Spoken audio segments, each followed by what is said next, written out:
bloody didn't work. Okay, so I'm gonna leave you, but this is all of us here in Cape Town kind of basically saying somebody pay attention to what we say, and we are speaking on behalf of ourselves, and we're being nice about it. We're not being violent. We're just saying, Yara, listen, Kanala. You listen. Just listen.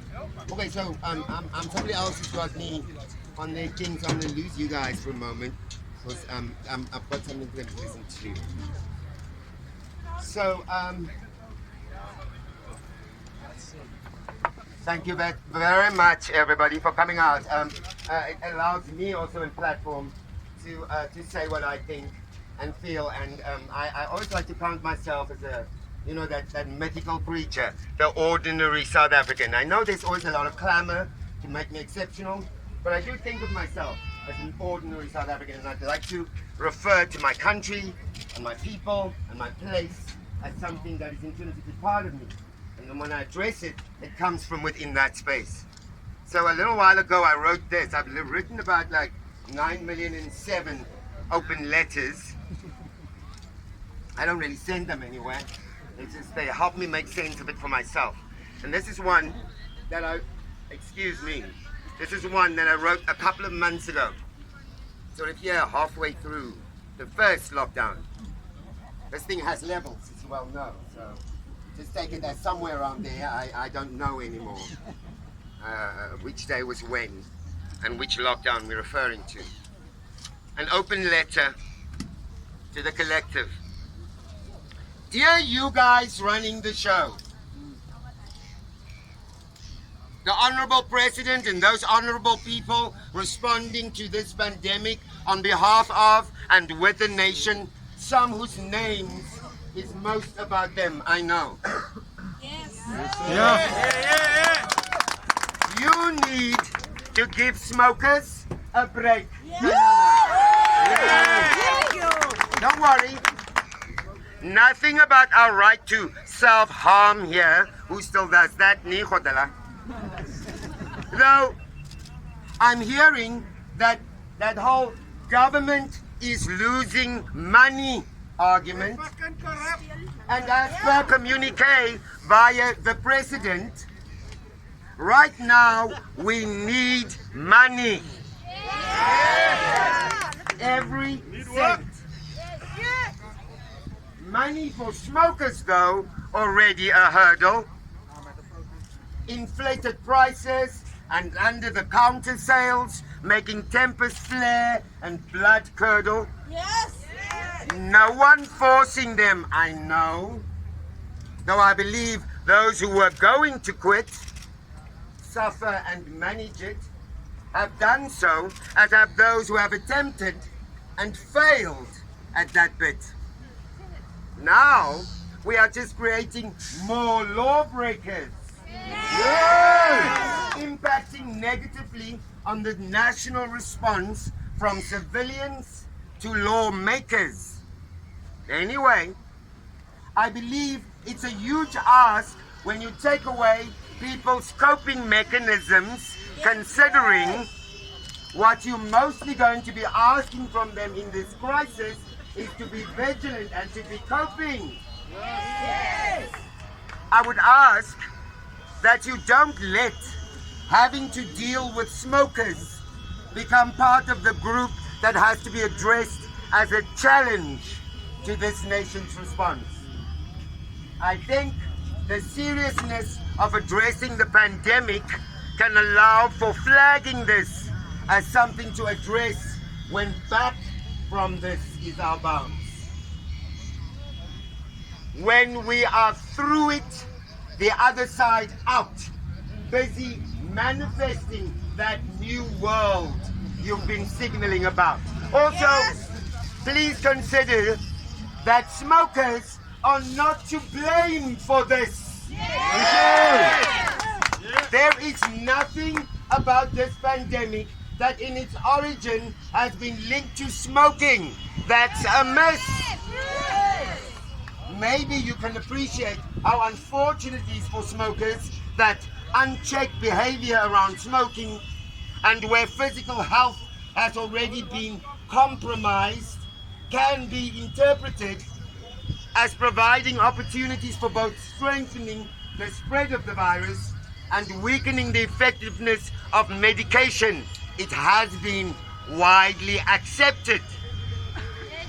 I can certainly appreciate that the lawbreakers heading for the reality of quitting should ideally also see that this is the best resolution for all the negativity this scenario is emitting.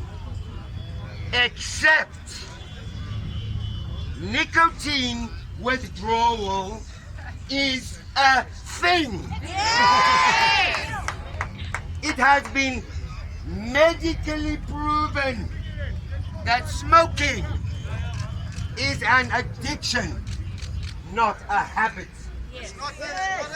Managing addiction is a fraught and flawed affair.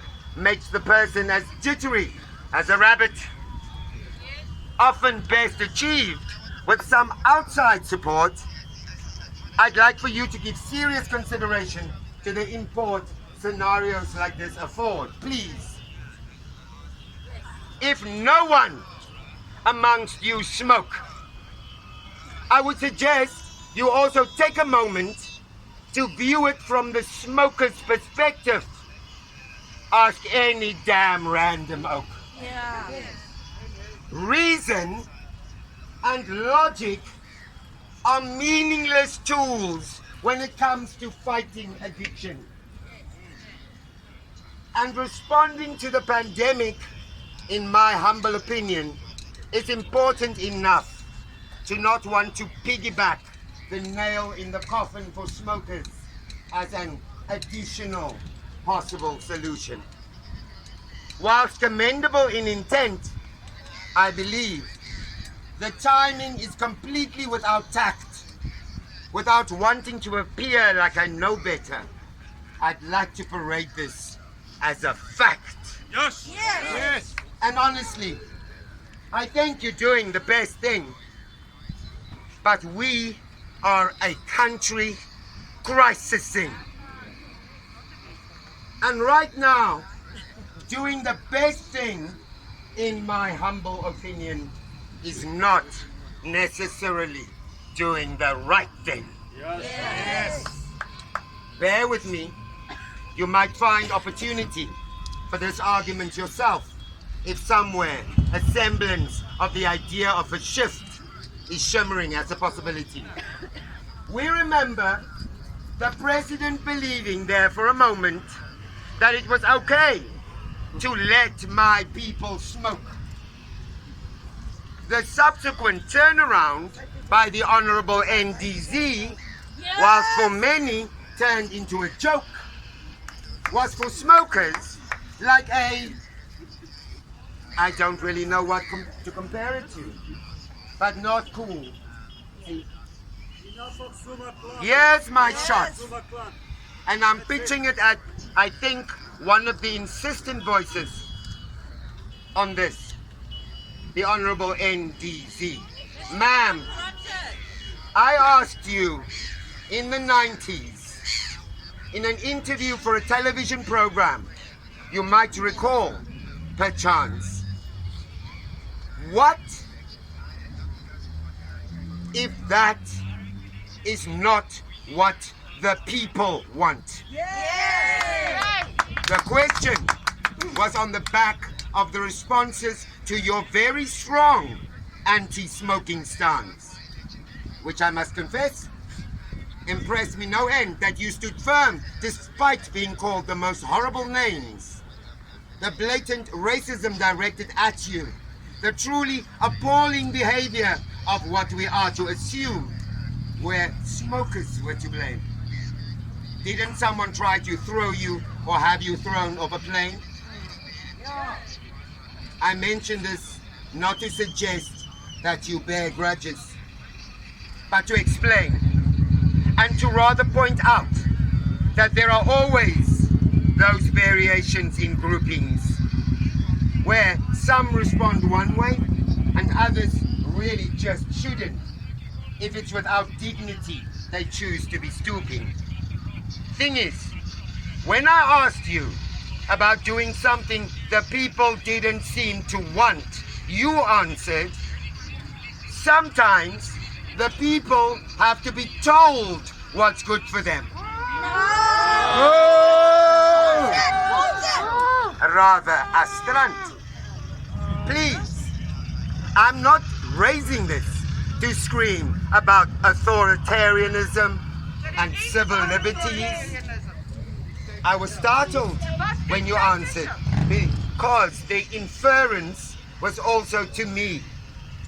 Something in your attitude, in the way you delivered the answer, that sometimes people had to be made to do what was good for them. I wasn't sure what to make of that answer. I wasn't sure that I agreed. But what you started then has been majorly impactful on smokers' behavior. I'm aware that there's huge noise about you somehow benefiting from illegal sales, that the lockdown has exacerbated, but there are people who have evidence apparently and are coming for you. So no playing the savior.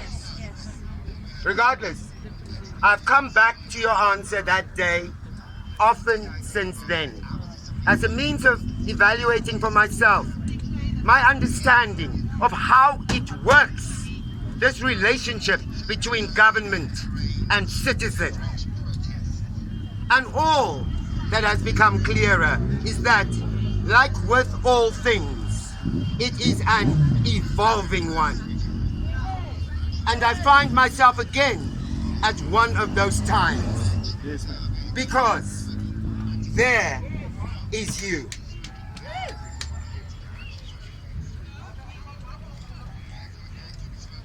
So I've been thinking, ma'am, I'm not unaware of your qualifications, your experience, your commitment. And I mention it to indicate that I'm aware of quite how out of line I am here. But I would like to respond to that statement of yours then, now, in the hope that it adds to the voices in the collective who feel some empathy towards the smokers. Of course, not a requirement. I believe you're right when you say sometimes the people have to be told, made to do what's good for them. I also think that the key word in that phrase is sometimes, ma'am. We're busy battling a pandemic. At the short end of the stick, the reason for these rhymes, this is not one of those times. Yes. I'd like to contend that in a crisis, don't you make something amiss. Sometimes the best thing is not the right thing. Yes. That's the shift. I hope you get my drift. No vitriol, no venom, no insults, just an insistence that we be treated like adults. Thank you for your attention. Apologies again for imposing on your time. I am fully aware that we are in a situation where life and death and issues confront us daily. And behavior like this is a crime. Yes, thank you so much.